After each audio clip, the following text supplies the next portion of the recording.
എൻ്റെ ഒരു വീക്ക്ലി റൊട്ടീനാണ് കേട്ടോ ഈ ഫേഷ്യൽ ഹെയർ റിമൂവ് ചെയ്യുക എന്ന് പറയുന്നത്. എനിക്ക് ഭയങ്കര ഹെയർ ഗ്രോത്ത് ഉള്ള ഒരാളാണ്. അപ്പോൾ ആദ്യം തന്നെ ഞാനൊരു ജെൻറ്റൽ ഫേസ് വാഷാണ് ഉപയോഗിക്കുന്നത്. ഞാൻ സെറ്റാഫിലാണ് ഉപയോഗിക്കുന്നത്.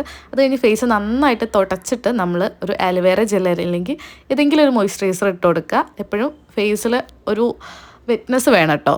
ഒരു ക്രീമിൻ്റെ ഒരു മോയ്സ്ചർ കണ്ടൻറ്റ് എപ്പോഴും നിലനിർത്തുക. അത് കഴിഞ്ഞിട്ട് ഏത് റൈസറാണ് ഉപയോഗിക്കുന്നത് അത് വെച്ചിട്ട് നമ്മൾ മേളിൽ നിന്ന് താഴോട്ട് വേണം ഡയറക്ഷൻ കൊടുക്കാൻ വേണ്ടിയിട്ട്. ഒരിക്കലും ഫേസിൽ മുറിവുകൾ വരുത്താണ്ട് നോക്കുക.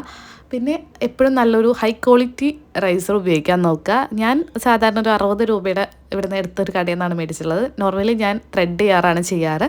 ത്രെഡ് ചെയ്യുമ്പോഴത്തേക്ക് നമുക്ക് ഹെയർ ഗ്രോത്ത് കുറയും കേട്ടോ. അതുപോലെ ഞാൻ വാക്സിൻ ചെയ്തിട്ടുണ്ട്. വാക്സ് പക്ഷേ എനിക്ക് സ്കിൻ പീൽ ഓഫ് ആവാറാണ് ചെയ്യാറ്.